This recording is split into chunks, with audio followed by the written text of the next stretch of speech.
Hey guys, so for today's passage, we've got this amazing story of Saul when he encounters the Holy Spirit, encounters God, and he has this incredible moment where he leaves everything behind and he becomes Paul.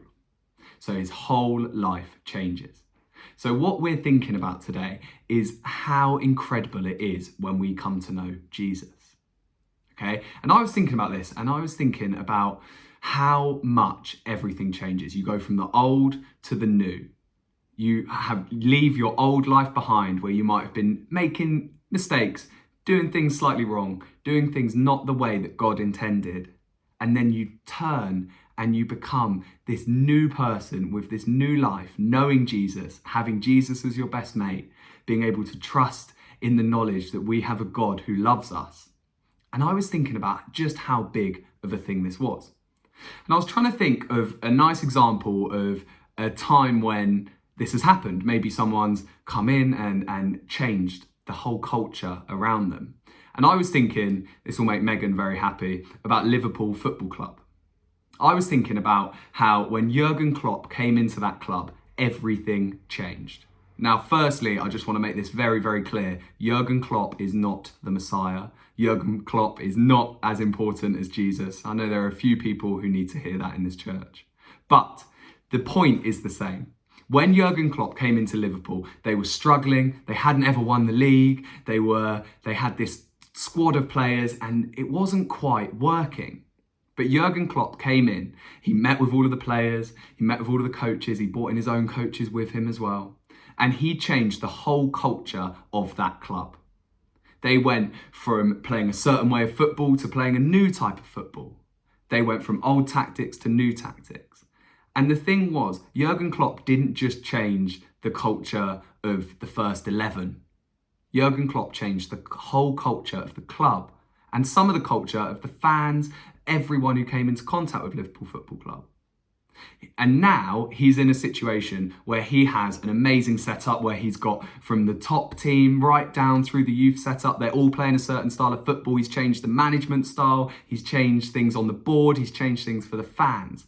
So one person has come into that club and changed the whole culture around it. And that is what it's like when Jesus comes into our life.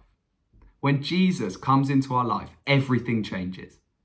We go from acting a certain way, speaking a certain way, doing certain things, to doing the complete opposite in some cases. Because that's what God does to us. That's what meeting Jesus, experiencing Jesus does. Now, I know that I was someone who was brought up in a Christian family. So I learned from a very young age the stories that we do at Toolbox, the stories that we do at Tots, the biblical stories. I knew a lot of them. But I don't feel like I had really experienced Jesus until a bit later on in my life, till I was probably 17, 18.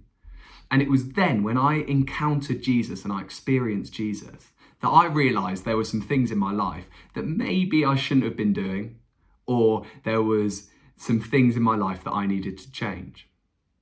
And the reason I did that was because I had experienced Jesus's love and I knew how amazing it was. And I knew just how great God is, just how great Jesus is.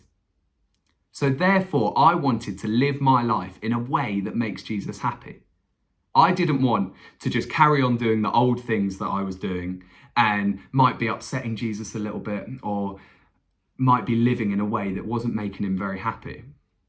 Because I knew that I had a God who was so important and who changes everything, that actually I wanted to make him happy. So I got rid of those things. And I changed the way that I was speaking. I changed the way that I was living and acting. And because of that, my life is so much better for it.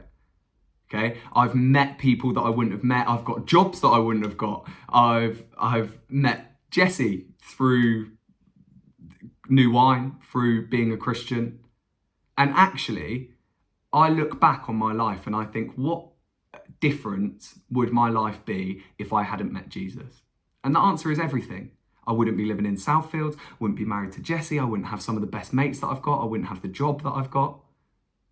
All because I experienced Jesus and I followed what my heart was telling me to do, which was to change some things in my life, to leave the old behind and to pick up the new things that come with being a Christian. So Jesus really does change everything. And that is what I want us to kind of think about today, Toolbox, okay? I want us to be thinking about what parts of our life do we need to change? What parts of our life do we need to think about? Is this the right thing to do? Is this something that's going to make Jesus happy? And if it's not, that's where we need to leave the old behind and we need to pick up the new, just like Saul did. He left his old life behind and he started his new life with Jesus. So I want us to just have a little think, reflect on some of the things that I might have said, and just think about where in our life do we need to leave the old behind and start living a new life that makes Jesus happy.